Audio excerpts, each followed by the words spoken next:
Mtakatifu. Bwana awe nanyi.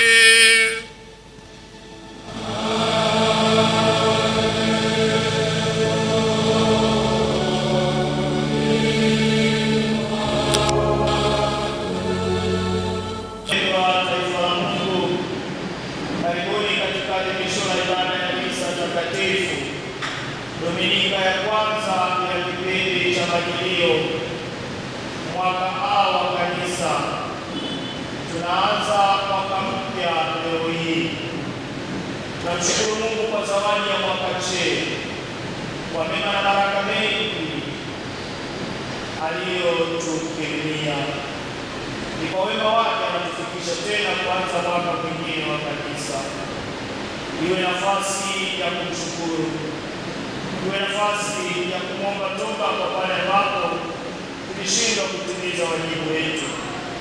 Tunapoanza mwaka mpya wa Kanisa, ayabariki maazimio yetu, abariki na mipango yetu, na aweze kutujalia kwa namna ya pekee kuamka kutoka katika usingizi wa kiroho, usingizi wa kimaadili.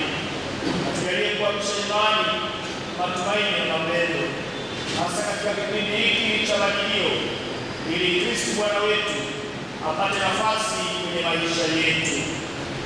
Leo inakuwa ni siku pia ya furaha kwetu, wanaparokia ya Kikunguni. Tunapowakaribisha wanauwaka jimbo kuu la Dar es Salaam kufanya mkutano wao hapa. Wapendwa wanauwaka wote, karibuni sana. Tunafurahi kushiriki pamoja nani adhimisho hili la ibada ya misa takatifu. Na basi tumuombe Mungu sote pamoja, kipindi hiki cha Majilio kiwe cha manufaa kwetu sisi sote, na tuyapaishe maisha yetu ya kiroho, ili tufanane na yule Kristo ambaye tunasubiri kukutana naye. Tukijitambua kwamba sisi ni dhaifu, pengine hapa na pale tumekosea Mwenyezi Mungu na wenzetu, tuanze kwa kuyatambua makosa yetu, kuyakiri na kuomba toba.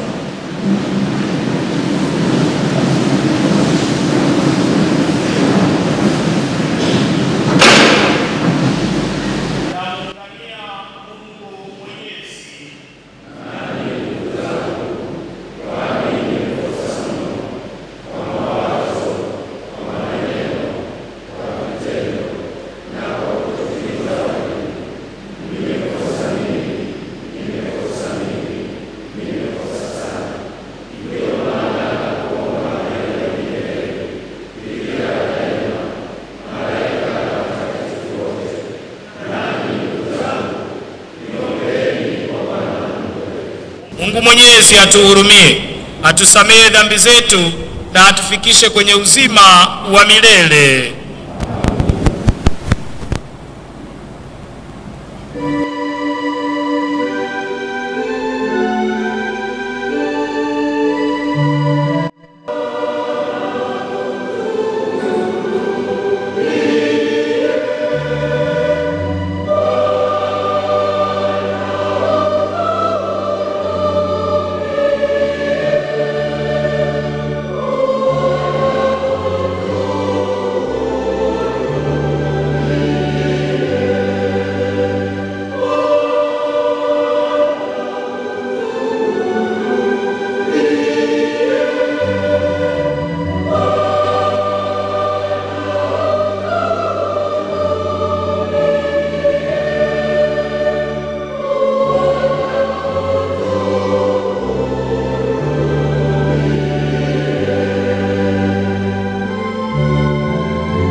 E Mungu Mwenyezi, twakuomba uwajalie waamini wako ari ya kumlaki kwa matendo ya haki Kristo wako anayekuja, ili akiisha kuwaweka kuumeni kwake wapate kuumiliki ufalme wa mbinguni kwa njia ya Bwana wetu Yesu Kristo mwanao, anaishi na kutawala nawe katika umoja wa Roho Mtakatifu, Mungu milele na milele. Somo la kitabu cha nabii Isaya. Hili ni neno aliloliona Isaya mwana wa Amozi katika habari za Yuda na Yerusalemu. Na itakuwa katika siku za mwisho, mlima wa nyumba ya Bwana utawekwa imara juu ya milima, nao utainuliwa juu ya vilima, na mataifa yote watauendea makundi makundi, na mataifa mengi watakwenda na kusema, njoni twende juu mlimani kwa Bwana, nyumbani kwa Mungu wa Yakobo, naye atatufundisha njia zake, nasi tutakwenda katika mapito yake. Maana katika Sayuni itatoka sheria na neno la Bwana katika Yerusalemu, naye atafanya hukumu katika mataifa mengi. Atawakemea watu wa kabila nyingi, nao watafua panga zao ziwe majembe, na mikuki yao iwe miundu. Taifa halitainua upanga juu ya taifa lingine, wala hawatajifunza vita tena kamwe.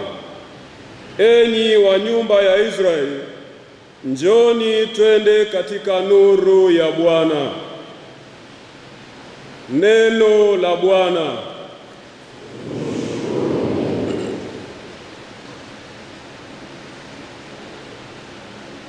Nalifurahi waliponiambia na twende nyumbani kwa Bwana.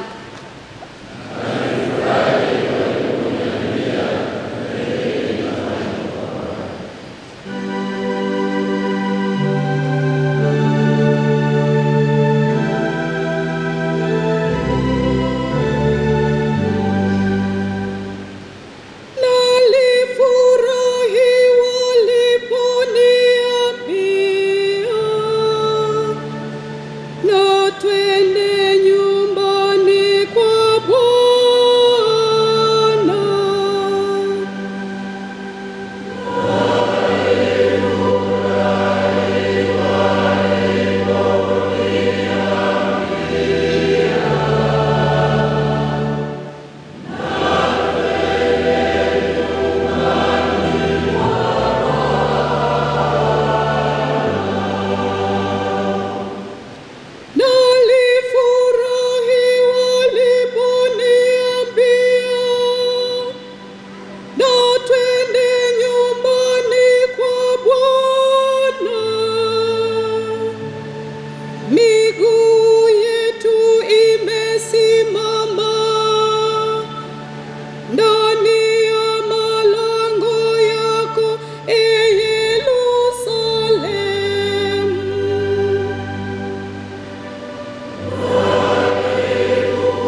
Somo la waraka wa Mtume Paulo kwa Warumi. Ndugu zangu, tukiujua wakati kwamba saa ya kuamka katika usingizi imekwisha kuwadia, kwa maana sasa wokovu wetu u karibu nasi kuliko tulipoanza kuamini. Usiku umeendelea sana, mchana umekaribia. Basi na tuyavue matendo ya giza na kuzivaa silaha za nuru. Kama ilivyohusika na mchana, na tuenende kwa adabu, si kwa ulafi na ulevi, si kwa ufisadi na uasherati, si kwa ugomvi na wivu, bali vaeni Bwana Yesu Kristo, wala msiuangalie mwili hata kuwasha tamaa zake. Neno la Bwana.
Bwana awe nanyi.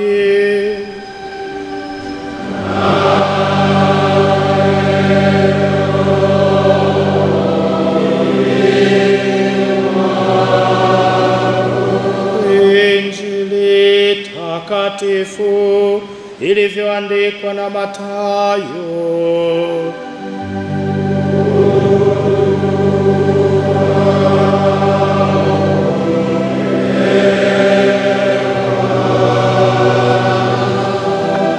Siku ile Yesu aliwaambia wafuasi wake, kama vile ilivyokuwa siku za Nuhu, ndivyo kutakavyokuwa kuja kwake Mwana wa Adamu.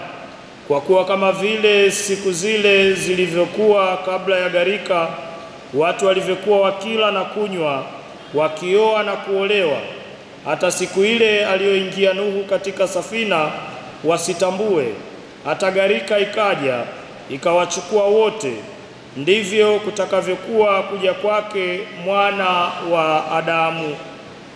Wakati ule watu wawili watakuwako kondeni, mmoja atatwaliwa, mmoja ataachwa. Wanawake wawili watakuwa wakisaga, mmoja atwaliwa, mmoja aachwa. Kesheni basi, kwa maana hamjui ni siku ipi atakayokuja Bwana wenu. Lakini fahamuni neno hili, kama mwenye nyumba angalijua ile zamu mwivi atakayokuja, angalikesha, wala asingaliacha nyumba yake kuvunjwa. Kwa sababu hiyo, ninyi nanyi jiwekeni tayari, kwa kuwa katika saa msiyodhani Mwana wa Adamu yuaja. Injili ya Bwana.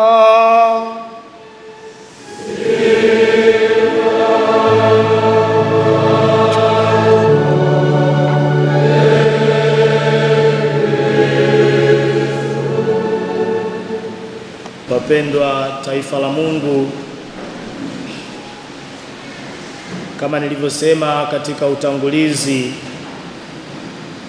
leo ni Dominika ya kwanza ya kipindi cha Majilio. Tunaanza mwaka mpya wa kanisa baada ya kumaliza mwaka C.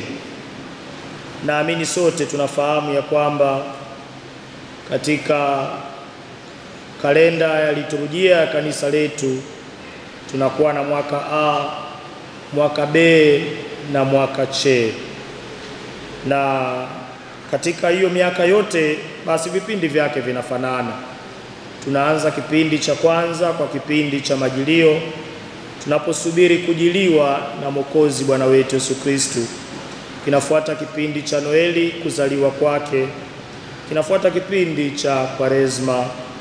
Kinafuata pia kipindi cha Pasaka, na baadaye ni kipindi cha kawaida cha mwaka.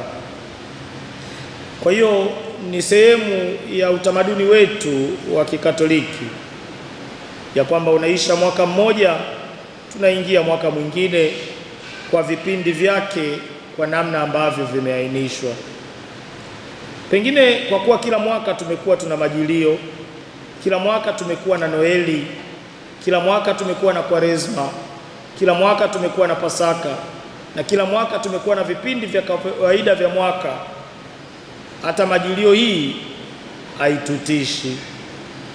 Kama zile zingine zilikuja zikaenda, sina hata hii itapita,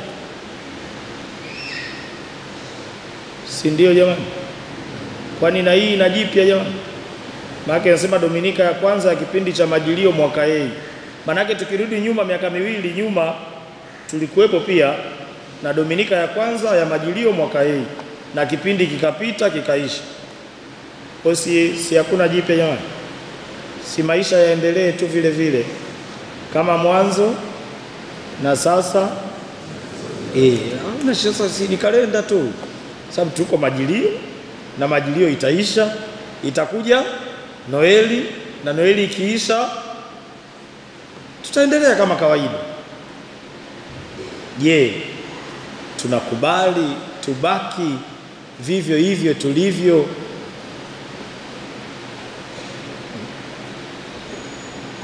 Kweli ni kipindi cha Majilio na tumeshaikuwa na Majilio nyingine.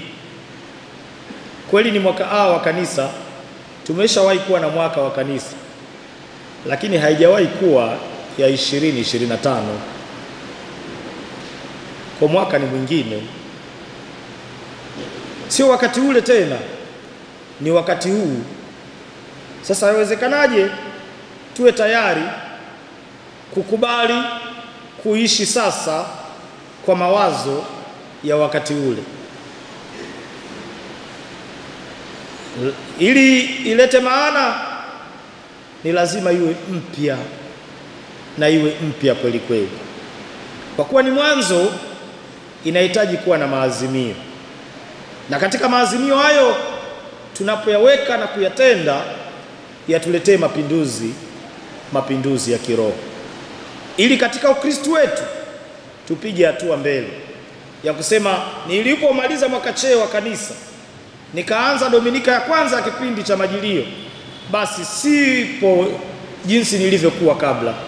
Kuna kitu angalau nimeongeza, hata kama ni kidogo, sio mbaya, kwa sababu Waswahili husema haba na haba ti. Basi wapendwa, katika kipindi cha Majilio tunaposubiri kujiliwa na Kristo, kuna namna tatu. Namna ya kwanza ni ile ya Bwana wetu Yesu Kristo kuzaliwa kule Bethlehem. Kwamba malaika akatumwa kwa yule bikira mji wa Nazareti, basi akamweleza ule ujumbe wa Mungu kwamba atatoa mimba, atamzaa. Na basi nasi tunajiandaa, tunasema tunasubiri Yesu azaliwe kwenye mioyo yetu.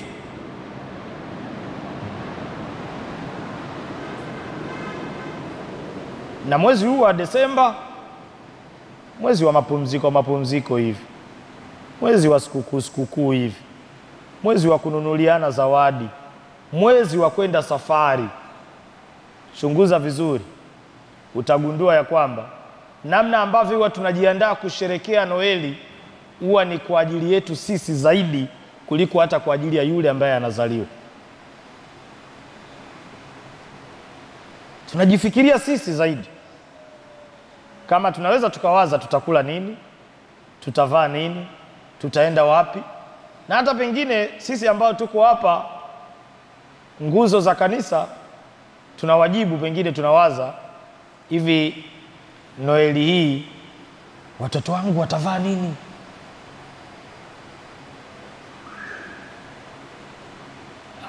Tuna mpango. Na Yesu atazaliwaje? Watoto wangu watavaa nini? Ya pili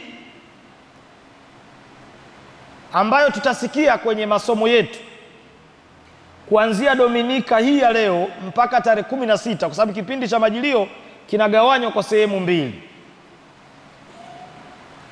Sasa tutakuwa tunasikia masomo ya ujio wake mara ya pili. Ila kuanzia tarehe 17 mpaka tarehe 24 ndio tutakuwa tunasikia habari za kuzaliwa kwake. Tunaandaliwa na Noeli. Ila sasa tutakuwa tunasikia habari ya yeye kuzaliwa, ya habari ya yeye kuja mara ya pili, kuja kuhukumu ulimwengu. Hiyo tuiache tu, haina shida, kwa sababu atakuja kwa wakati wake apendavyo mwenyewe, kwa sababu yeye mwenyewe alishasema hakuna ajuae saa ila nani? Baba.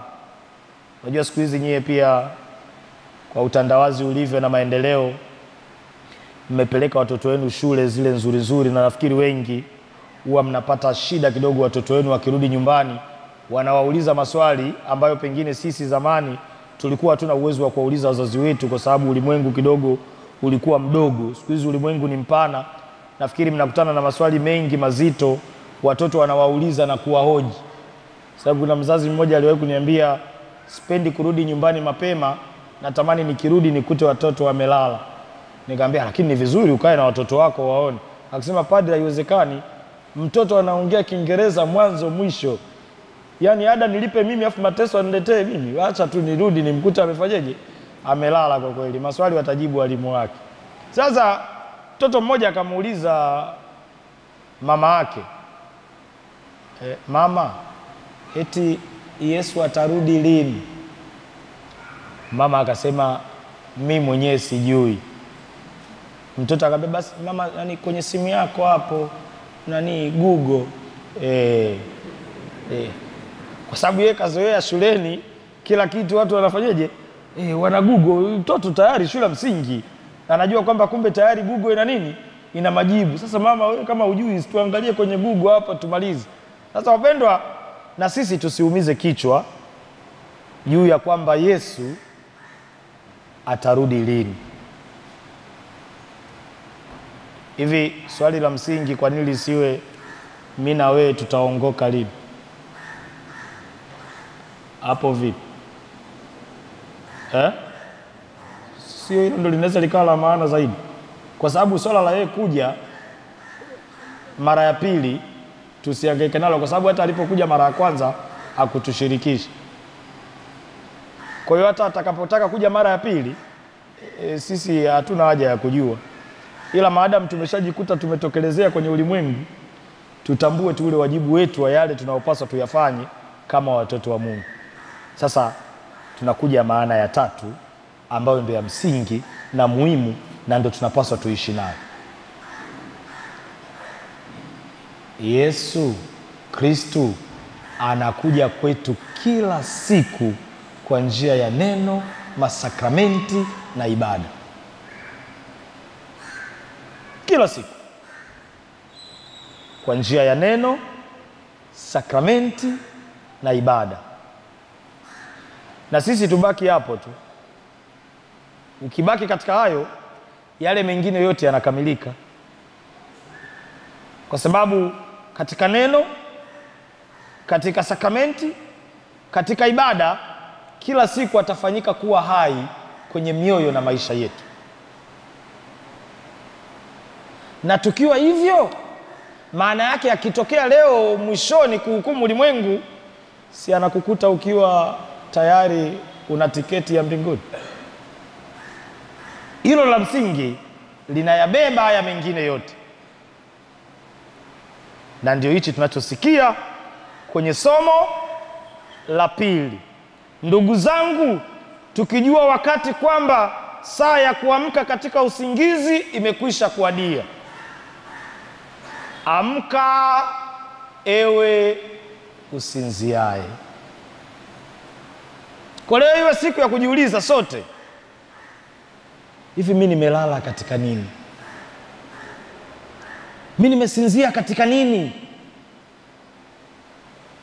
Yawezekana umesinzia kwa mawazo. Yawezekana pia umelala kwa maneno. Yawezekana umelala kwa vitendo. Yawezekana umesinzia katika kutimiza wajibu wako.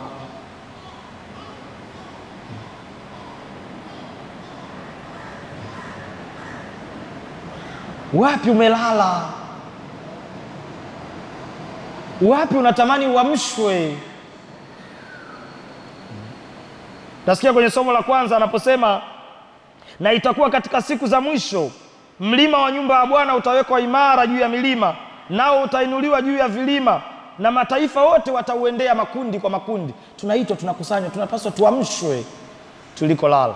Tuamshwe kutoka katika usingizi wetu. Kila mmoja anajiulize, mimi nimelala wapi? Yawezekana umelala katika ndoa yako. Yawezekana umelala katika kazi yako. Yawezekana umelala katika jumuiya yako. Yawezekana umelala katika utumishi wako kama mwanauwaka. Yawezekana umelala ndani ya parokia. Wapi? Amka ewe usinziaye.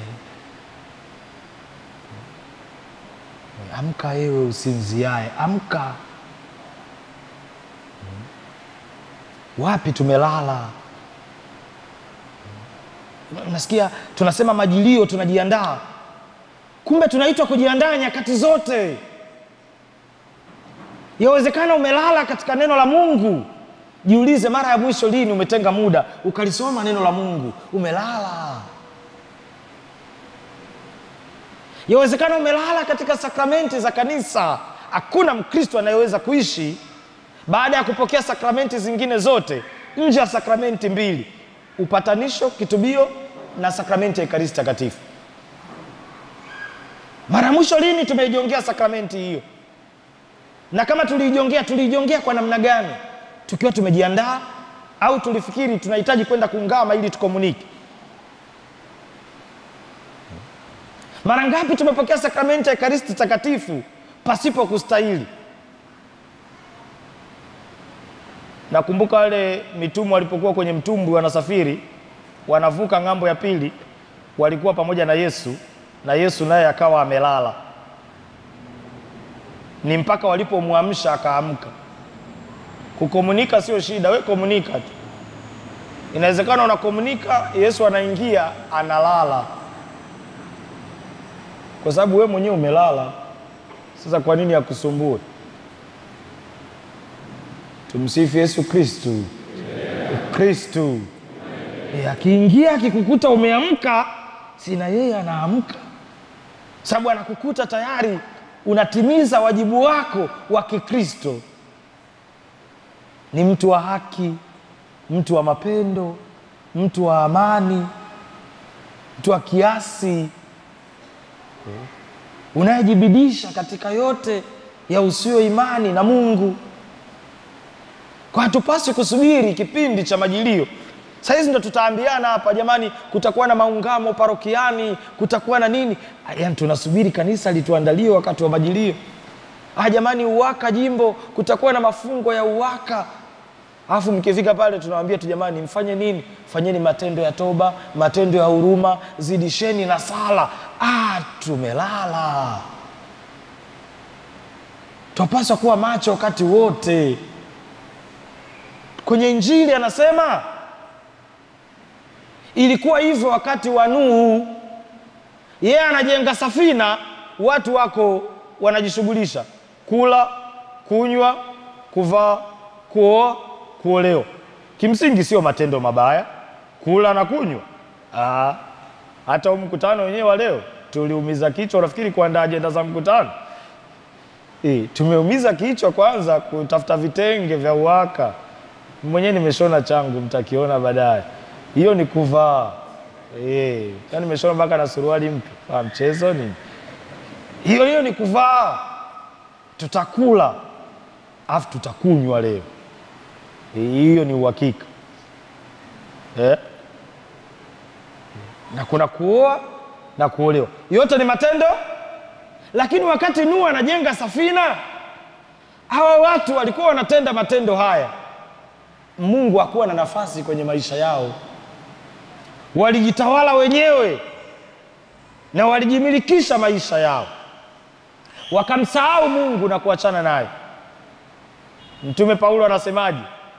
Nyie katika yote, iwe kula na kunywa na kila kitu, katika kila tendo na katika kila neno, fanyeni yote kwa sifa na utukufu wa nani? Utukufu wa Mungu. Hawa walishindwa kutambua utukufu wa Mungu. Na sasa Yesu anasema, kuweni makini kwa kuwa hamjui siku wala saa. Sasa sisi hatutaki kujisumbua na kujiumiza kusubiri siku wala saa, kwa sababu tutakuwa watumwa. Tutakuwa wasio watu huru. Tutaenda kinyume na mzaburi wa leo, nalifurahi waliponiambia na twende nyumbani kwa Bwana. Kipindi cha majilio ni sababu ya kutuambia, amka wewe usinziae, na twende nyumbani kwa Bwana. Ninafurahi kwa sababu najua naenda kukutana na Mungu wangu. Sasa ikiwa naenda kukutana na Mungu wangu, mimi najiuliza, huyu Mungu ninaenda kukutana naye, huyu Kristo naenda kukutana naye, ana hulka za namna gani? Hulka yake, tabia zake na sifa zake ndizo zinazoniambia mimi naomba nifanane na yule ninayetaka kukutana naye. Nalifurahi waliponiambia na twende nyumbani kwa Bwana. Kwa kuwa ninajua tabia zake, ninajua sifa yake na ninajua matendo yake, mimi ninayetaka kwenda kukutana na yeye, ninatumia hii nafasi ya kujifananisha na yeye. Kwa kipindi hichi cha majilio, ambacho pia kinapaswa kuwa ni kipindi cha maisha yetu wakati wote, ni wakati wa kujitakasa, wakati wa kujipatanisha na Mungu, wakati wa kujipatanisha na wenzetu, wakati wa kumpenda Mungu, wakati wa kuwatumikia wengine. Ni wakati wa kujitafiti na kujitazama, Ukristo wetu huu katika hali gani? Huu ni wajibu msingi ambao sote tunapaswa kuifanya. Kwa hiyo tusianze kufikiri hatujui siku wala saa, hiyo saa sijui itakapokuja tutachoka. Sisi mambo ya saa na muda, kama nilivyosema, tumwachie yeye. Sisi wajibu wetu ni kuwa wema kama yeye alivyo mwema. Sisi wajibu wetu ni kuwa na hulka na tabia zake yeye, kuwa watu wa imani, matumaini na mapendo, ili tuweze kujaliwa hekima, haki, nguvu na kiasi, fadhila za kimungu na fadhila za kibinadamu. Ikifika Noeli, sio ile tarehe 25, inaweza ikawa hata leo, Kristo anazaliwa kati yetu kwa namna ambavyo tunaishi, kwa namna ambavyo tunatenda, kwa namna ambavyo tunaenenda. Tunampa hiyo nafasi. Kwa Mwenyezi Mungu atujalie kuiandaa Noeli yetu vizuri. Sisemi tusile, sisemi tusinywe, sisemi tusivae, sisemi tusisafiri, sisemi tusinunulie watu zawadi. Manake iliwahi kutokea siku moja nimkuta kijana mmoja na binti wanazungumza. Binti anamwambia kijana, nataka nione namna gani unanipenda. Akamwambia, mimi nakupenda, nasubiri ikifika Krismasi nione zawadi utakao ninunulia. Hasa yule kijana nafikiri tabia zake za ubaili zitakuwa kama za kwangu hivi. Akasema sawa, sasa unataka zawadi kwenye siku ya kuzaliwa Yesu? Wewe subiri kwenye siku yako ya kuzaliwa wewe, ndio tutakuletea zawadi. Tumsifu Yesu Kristo. Tuko tayari kufanya chochote ili watu wafurahi wakati wa Noeli. Mungu atusaidie tufanye chochote na vyovyote ili Mungu apendezwe nasi wakati wa Noeli. Maisha yetu ya ndani, maisha yetu ya ndani. Inawezekana kuna jambo umelala siku nyingi, inawezekana kuna jambo umesinzia muda mrefu. Sasa amka. Kuna mama mmoja alimwambia mume wake,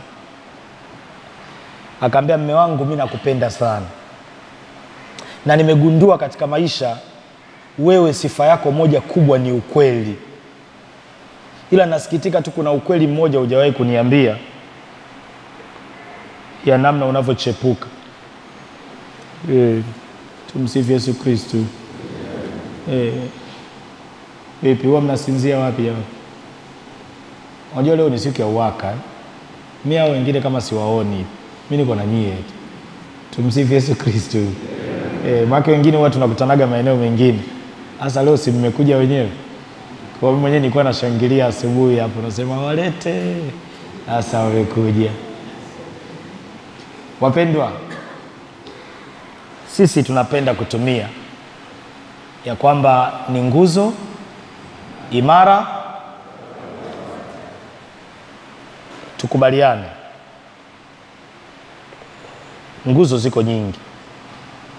Kunaweza kuwa na nguzo imara na pia nguzo inaweza isiwe. Sisi tukisimama, mambo mengi sana yanaweza kwenda mbele. Mengi sana yanaweza kwenda mbele. Naomba leo, najua mzee wangu Mosha na katibu, kwenye kikao chenu inaweza ikawa pia nafasi ya kusema mapato na matumizi, vikao vyenu. Sasa kama hata ni mapato na matumizi, si ni ya kwenu wakajima? Si ndio? Mikutano si ni mikutano yenu? Kuwe na kitu cha uwaka kwa ajili ya kanisa. Tunaweza kuwa chachu kwa wawata, tunaweza kuwa chachu kwa vijana, tunaweza kuwa chachu kwa watoto. Tunakaa kama wanaume, halafu tunatazama katika parokia chama gani yakiendi vizuri. Sisi ni wanaume bwana. Wanaume hawapaswi kuwa wabinafsi. Hata ndani ya nyumba unaangalia manufaa ya mama, unaangalia manufaa ya watoto na manufaa ya familia nzima. Sasa na hata kwenye parokia zetu na sisi tuwe hivyo, mstari wa mbele. Paroko, salama, kunaendaje? Kuko vizuri? Kuna mambo yakishindikana, paroko hataki kuita wawata, anatakiwa kuita uwaka wenzake ambao wanaweza wakaongea vizuri, wakaelewana. Kuna mambo naweza nikakushirikisha wewe, siwezi kumshirikisha mwenyekiti wa uwawata. Labda niwe na matatizo ya msongo wa mawazo. Hata tumeshitumiwa tuna madeni. Sasa madeni nikamwambia wawata kweli, siliacha kukwambia wewe Mosha ukanisaidie kulipa.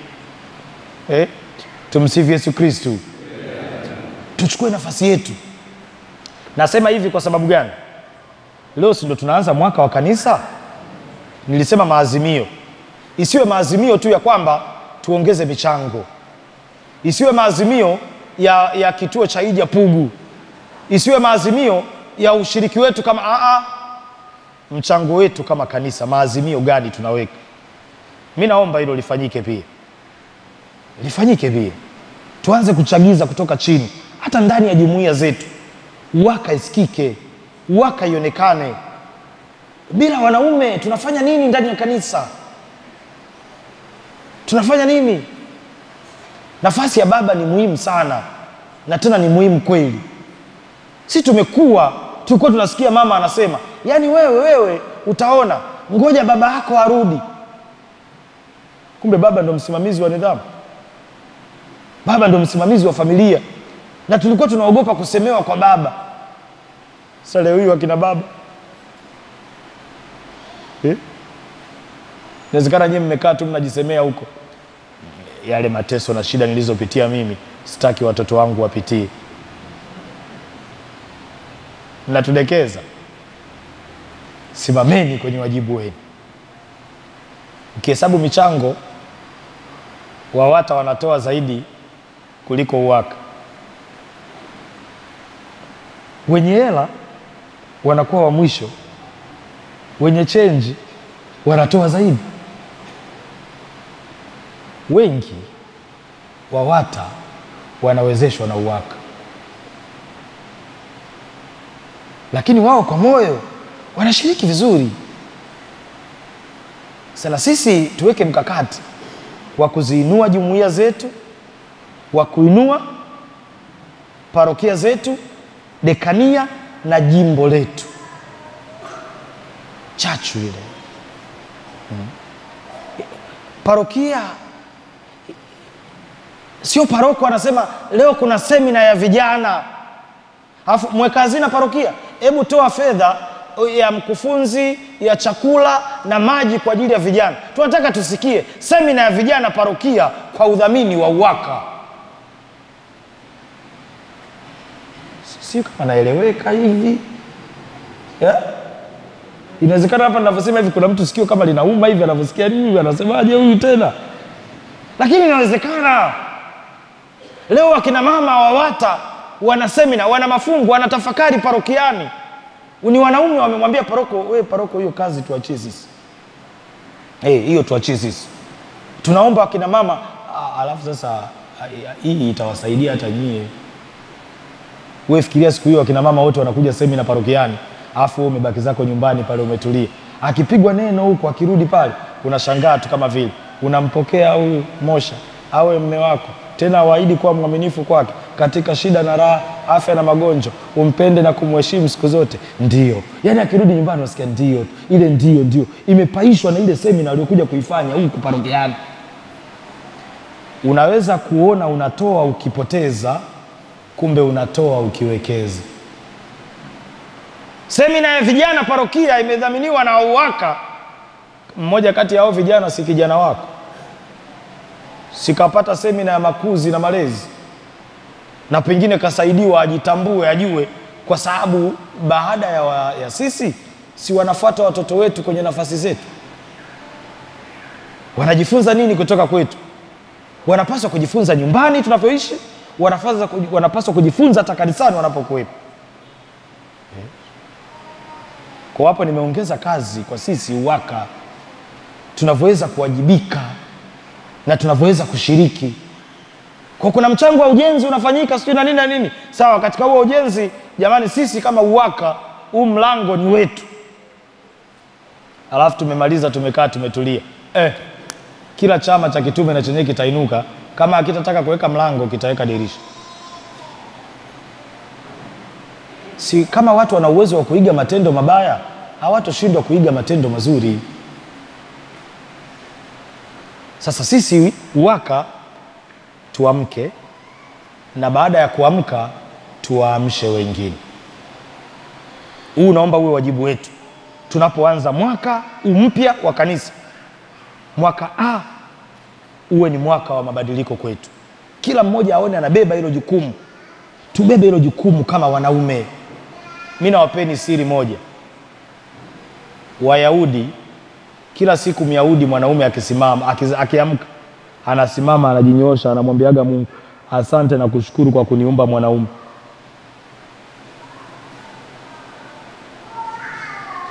Timiza wajibu wako.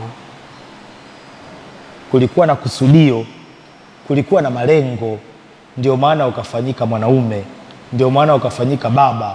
Na kwa namna ya pekee katika imani, wewe mwanaume Mkatoliki umefanyika kuwa uwaka. Timiza wajibu wako. Somo la pili, Paulo anasemaje? Maana sasa wokovu wetu u karibu nasi kuliko tulipoanza kuamini. Maana sasa wokovu wetu, wanauwaka, upo karibu sana kuliko tulipojitambua kwamba sisi ni uwaka. Tuyabebe sasa majukumu yetu, tuvae sasa nafasi zetu, wote na wawe chini yetu. Chini yetu sio kiutawala, chini yetu kimiongozo. Unajua kuna tofauti kati ya utawala na kuongoza. Utawala maana yake daima mara nyingi ni mabavu. Utawala usio na upendo, utawala usio na msamaha, hatutaki huo. Si unataka uongozi wenye miongozo ya kwamba nifuateni mimi, nisikieni, fanyeni na kutenda nachosema mimi na kufanya. Alisema nimewapeni nini? Kielelezo. Alipowaosha miguu akasema, kama mimi Bwana na mwalimu nimewaosheni ninyi miguu, na ninyi yapaswa kutendeana vivyo hivyo. Tunamtazama Kristo, tunamshusha kwenye maisha yetu. Sisi tukitenda, wengine watafuata tu, wengine watatuiga tu. Nilikuwa namsikiliza mwanasaikolojia mmoja anasema, watoto wote wa kiume ukiwatazama, tabia zao zote wamerithi kutoka kwa baba zao. Juzi hiyo na mimi nikasema asante Mungu, na wasubiri Jumapili. Mnarithisha nini? Mnarithisha nini? Kwa mfano wewe ni kiongozi wa uwaka, afu umekula michango, kijana wako amefikia umri wa kuchaguliwa, watu wanamtazama, moyoni wanampenda, ila wakikukumbuka wewe wanashindwa kumchagua. Wewe umeenda, ila jina lako limefanyaje? Limebaki. Jina limebaki. Hata kama utakuwa umekufa, jina lako litabaki, linafanyaje? Linaishi. Tomeka ukifa, kina Tomeka watabaki, watakuwepo tu, ili mpaka wachaguliwe. Kwanza watakumbuka baba yao, lakini wakichaguliwa, watu watasubiri kuona tunu walizozirithi kutoka kwa baba yao. Si tumekuwa wakina baba? Si tumekuwa wanaume? Huo ni wajibu msingi, twendeni tukautimize. Kwa sisi wengine wote ambao tumeshiriki ibada ya misa leo, amka ewe, amka ewe usinziae, saa ya uokovu ni sasa. Tuendelee kujibidisha, tuikimbilie sakramenti ya kitubio, tukimbilie sakramenti ya Ekaristi Takatifu. Yesu Kristu alishazaliwa, na basi tumpe nafasi azaliwe hata leo kwa kulisoma neno la Mungu, kwa kushiriki sakramenti za kanisa na ibada zetu mbalimbali pamoja na wenzetu. Wakutanikapo wawili au watatu, na mimi niko katikati yao. Mkikubaliana kwa jambo lolote jema duniani, limekubalika wapi? Limekubalika mbinguni, kwa kuwa yeye yu pamoja nasi. Tunapomtazama Kristu Mwokozi, tunataka tukutane naye. Tujiulize nafsi zetu, je, ndani yetu tunafanana na yule tunayetaka kukutana naye? Tafakari, chukua hatua. Nasadiki kwa Mungu moja, Mungu wa mbingu na nchi, vitu vyote vinavyoonekana na visivyoonekana. Nasadiki kwa Bwana mmoja, Yesu Kristo, mwana wa pekee wa Mungu, aliyezaliwa kwa Baba tangu milele yote, Mungu aliyetoka kwa Mungu, mwanga kwa mwanga, Mungu kweli kwa Mungu kweli, aliyezaliwa bila kuumbwa, mwenye umungu mmoja na Baba, ambaye vitu vyote vimeumbwa naye, ameshuka toka mbinguni kwa ajili yetu sisi wanadamu na kwa ajili ya wokovu wetu, akapata mwili kwa uwezo wa Roho Mtakatifu, kwake Bikira Maria akawa mwanadamu, akasulubiwa kwa ajili yetu sisi kwa mamlaka ya Ponsio Pilato, akateswa, akafa, akazikwa, siku ya tatu akafuka kadiri ya maandiko, akapaa mbinguni, ameketi kuume kwa Baba, atakuja tena kwa utukufu kuwahukumu wazima na wafu, nao ufalme wake hautakuwa na mwisho. Nasadiki kwa Roho Mtakatifu, Bwana mleta uzima, atokaye kwa Baba na Mwana, anayeabudiwa na kutukuzwa pamoja na Baba na Mwana, aliyenena kwa vinywa vya manabii. Nasadiki kwa kanisa moja takatifu Katoliki la mitume, na ungama ubatizo mmoja kwa maondoleo ya dhambi, na ngojea na ufufuo wa wafu na uzima wa milele ijayo. Amina. Ndugu katika Kristo, mwanzoni mwa majilio Injili inatukumbusha habari ya Nuhu aliyemtii Mungu na kuokolewa katika gharika kuu iliyowaangamiza wale wote wasiokuwa na imani kwa Mungu.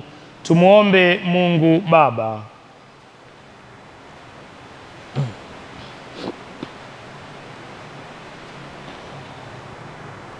Tufungue macho yetu tuione na kuifuata njia yako ya wokovu katika maisha yetu na kila siku.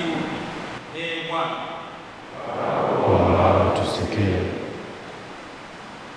waongoze viongozi wote kujiandaa kutoa hesabu mbele yako kuhusu utawala na uongozi wao.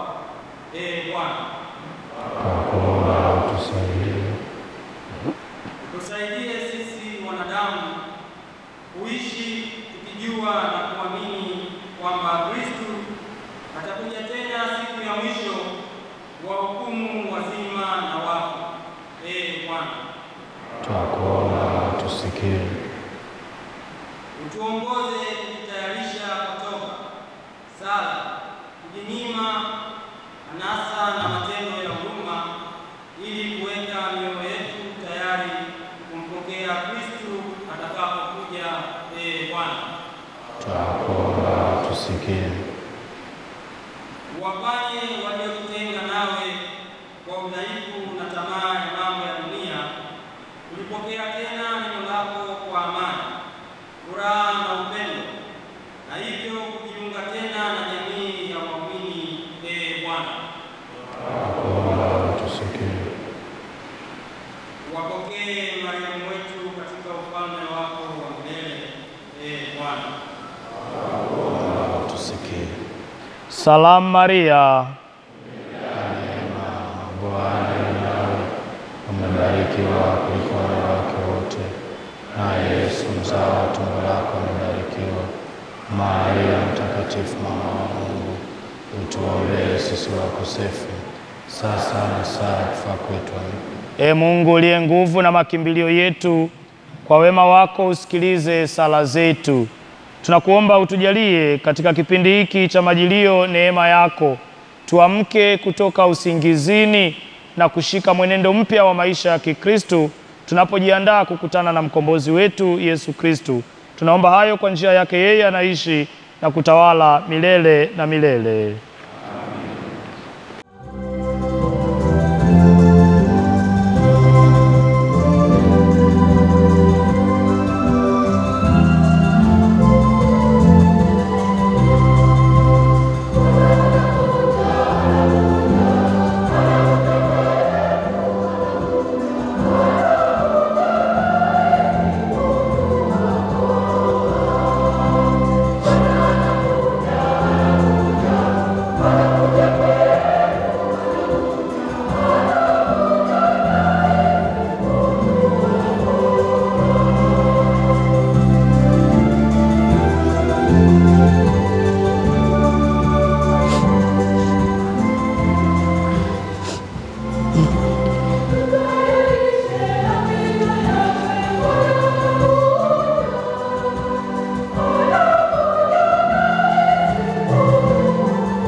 sadaka yangu na yenu ikubalike na Mungu Baba Mwenyezi.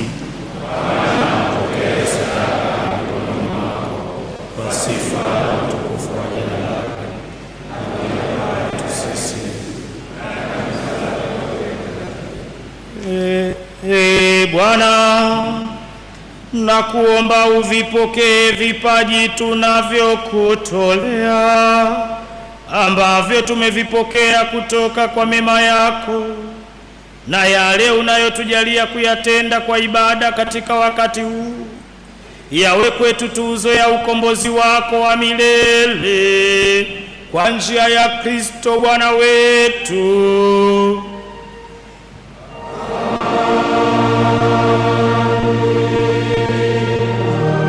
Bwana awe nanyi.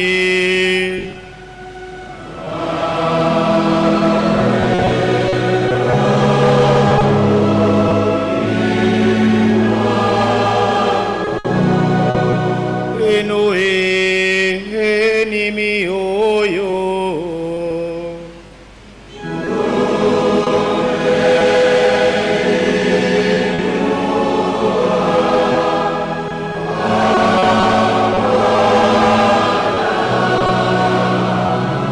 Tumshukuru Bwana Mungu wetu.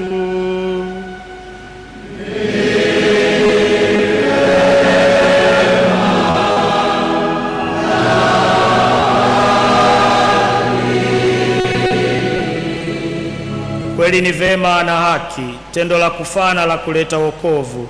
Tukushukuru wewe daima na popote, Bwana Baba uliye mtakatifu, Mungu mwenyezi wa milele, kwa njia ya Kristo Bwana wetu. Yeye katika ujio wake wa kwanza, alipokuja katika unyenyekevu wa mwili, aliutimiza mpango ulioandaliwa nawe tangu kale. Hivyo akatufungulia njia ya wokovu wa milele, ili atakapokuja tena katika utukufu wa enzi yake, hatimaye tupewe waziwazi mema yaliyoahidiwa, ambayo kwa sasa tunathubutu kuyatarajia tukikesha. Kwa sababu hiyo sisi pamoja na malaika wakuu, pamoja na viti vya enzi na milki na majeshi yote ya malaika wa mbinguni, twasema kwa furaha bila mwisho: Mtakatifu, mtakatifu, mtakatifu, Bwana Mungu wa majeshi, mbingu na dunia zimejaa utukufu wako. Hosana juu mbinguni, mbarikiwa anayekuja kwa jina la Bwana. Hosana juu mbinguni.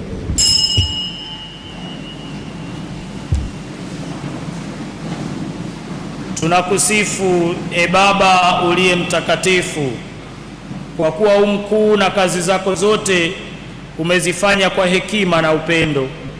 Ulimuumba mtu kwa mfano wako na kumkabidhi kuutunza ulimwengu wote, ili anapokutumikia wewe peke yako uliyemuumba, avitawale viumbe vyote.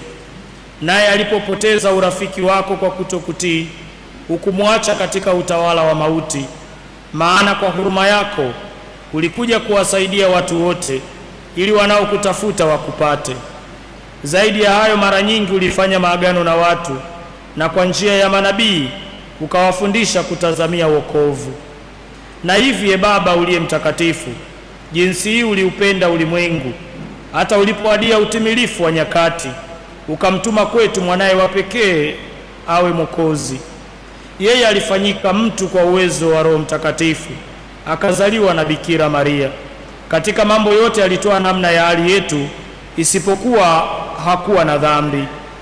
Aliwahubiria masikini habari njema ya wokovu, akawatangazia wafungwa kufunguliwa kwao, na wenye huzuni furaha. Ili apate kutimiza kabisa mpango wako wa ukombozi, alijitoa mwenyewe afe. Naye alipofufuka kutoka wafu, akaangamiza mauti na kuleta uzima upya. Na kusudi tusiishi tena kwa ajili yetu sisi wenyewe, bali kwa ajili yake yeye aliyekufa na kufufuka kwa ajili yetu, alimtuma Roho Mtakatifu kutoka kwako Baba, awe malimbuko kwa waamini, ili aitimize kazi yake mwanao ulimwenguni na kukamilisha kazi yote ya kutakatifuza. Kwa hiyo Baba, tunakuomba huyo Roho Mtakatifu apende kuvitakatifuza vipaji hivi, ili viwe mwili na damu ya Bwana wetu Yesu Kristo, kwa ajili ya kuadhimisha fumbo hili kuu alilotuachia liwe agano la milele.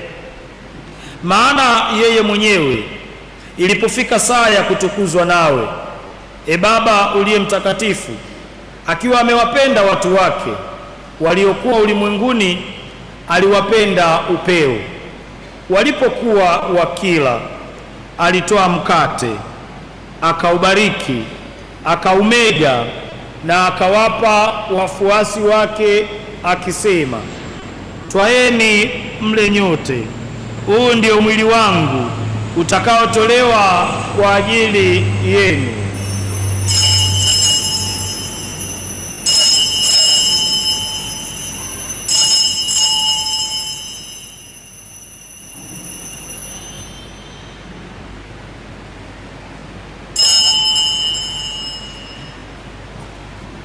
Vivyo hivyo akatoa kikombe kilichojaa divai, akashukuru, akawapa wafuasi wake akisema, twaeni mnywe nyote, hiki ndicho kikombe cha damu yangu, damu ya agano jipya na la milele, itakayomwagika kwa ajili yenu na kwa ajili ya wengi kwa maondoleo ya dhambi.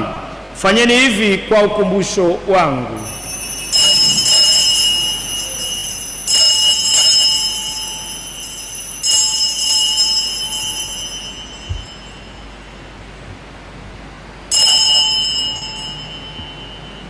Hili ni fumbo la imani.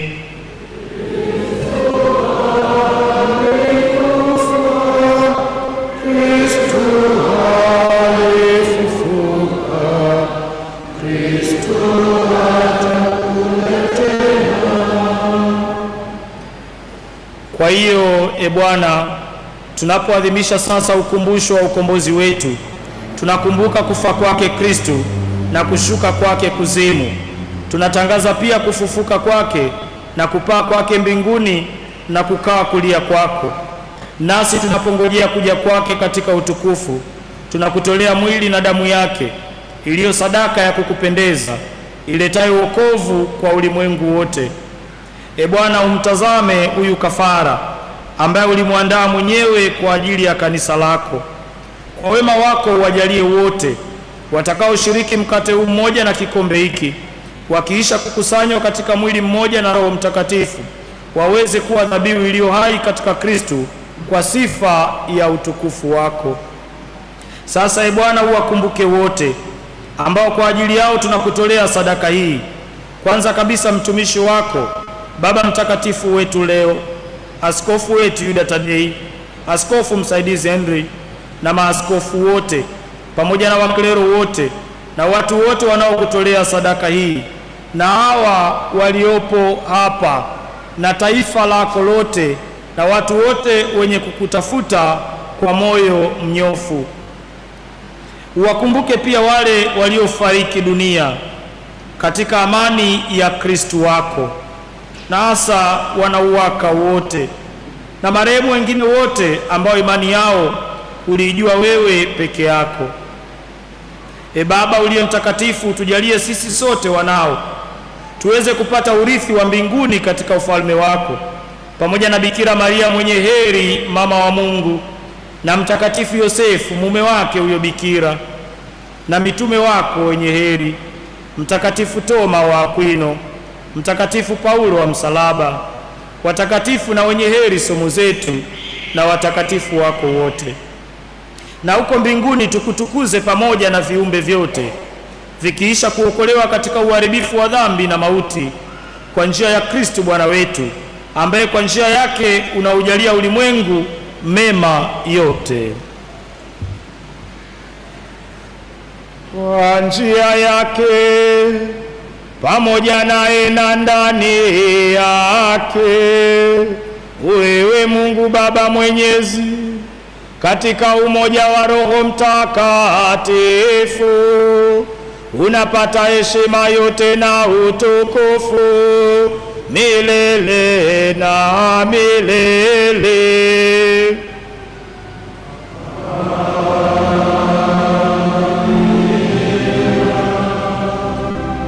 Baba Baba yetu uliye mbinguni, jina lako litukuzwe,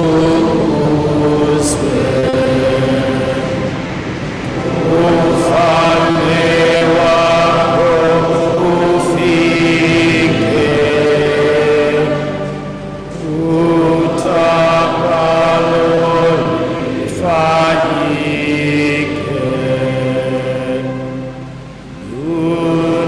duniani kama mbinguni.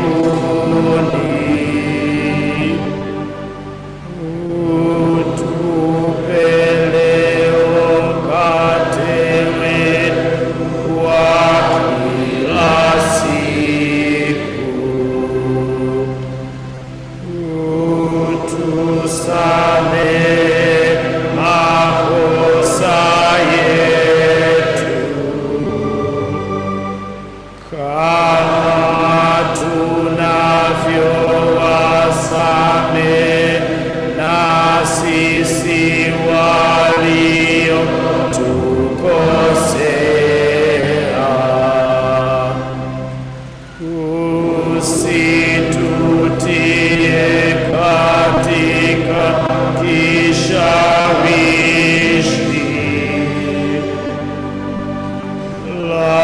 lakini utuokoe maovuni.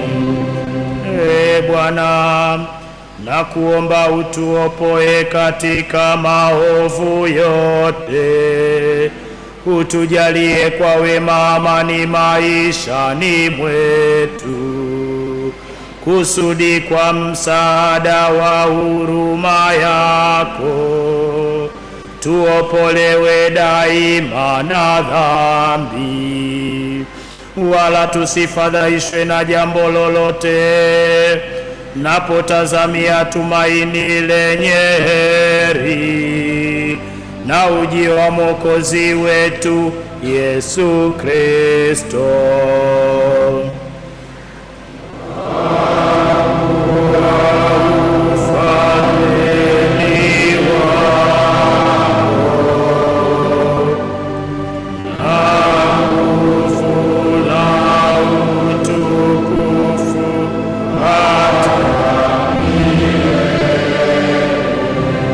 Bwana wetu Yesu Kristo, uliyewaambia mitume wako, amani na waachieni, amani yangu na wapa, usizitazame dhambi zetu, ila tu imani ya kanisa lako.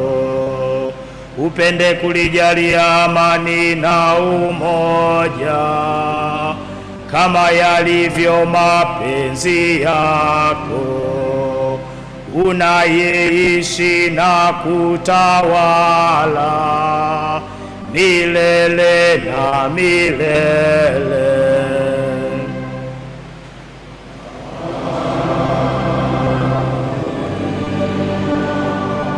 Amani ya Bwana iwe daima nanyi.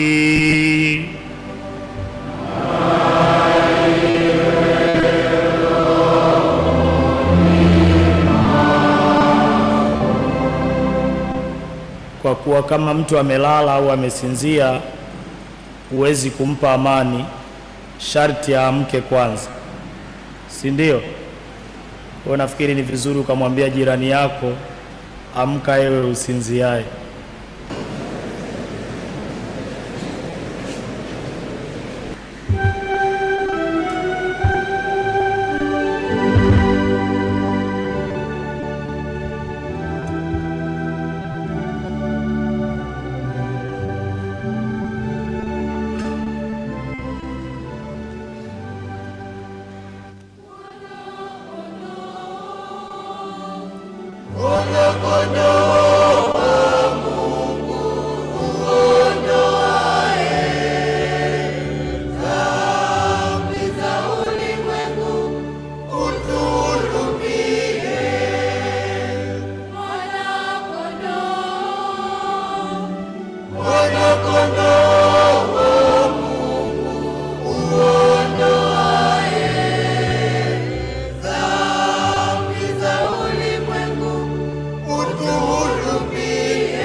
Tazama, huyu ndiye Kristo mwana-kondoo wa Mungu.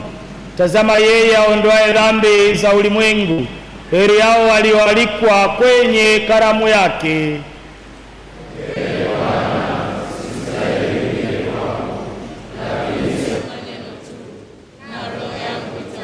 Mwili na damu ya Kristo vitulinda tufikie uzima wa milele.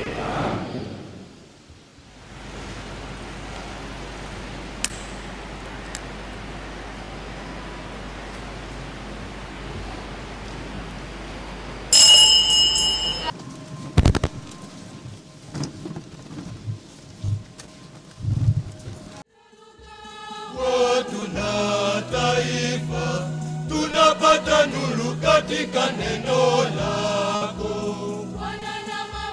Wanyonge waliotawanyika wanakusanywa kwa mwanao mpenzi.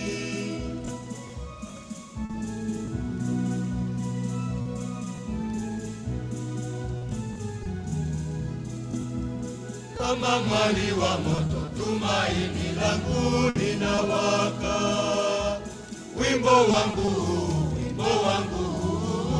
ufikie chanzo cha uzima usio na mwisho, kwenye safari ya maisha na kutumainia. Chanzo cha uzima usio na mwisho, kwenye safari ya maisha na kutumainia.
Upigiwe ewe Mungu, uhimidiwe milele.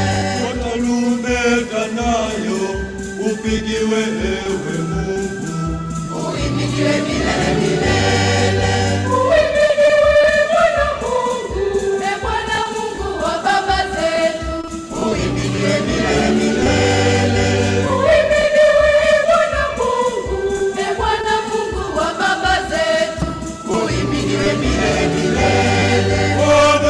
upewe sifa, viumbe wote wakusifu, uhimidiwe milele. Tuombe.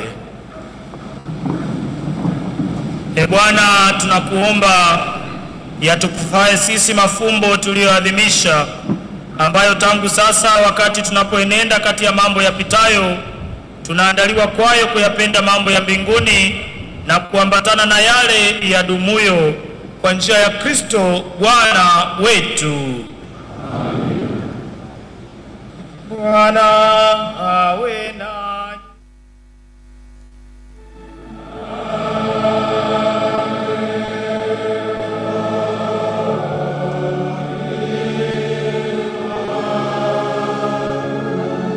Awabariki na kuwalinda Mungu Mwenyezi, Baba na Mwana na Roho Mtakatifu.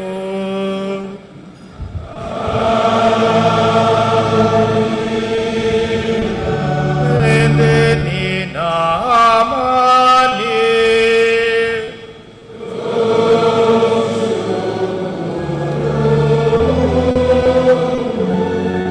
Nawatakieni majilio mema na Dominika njema yenye baraka tele.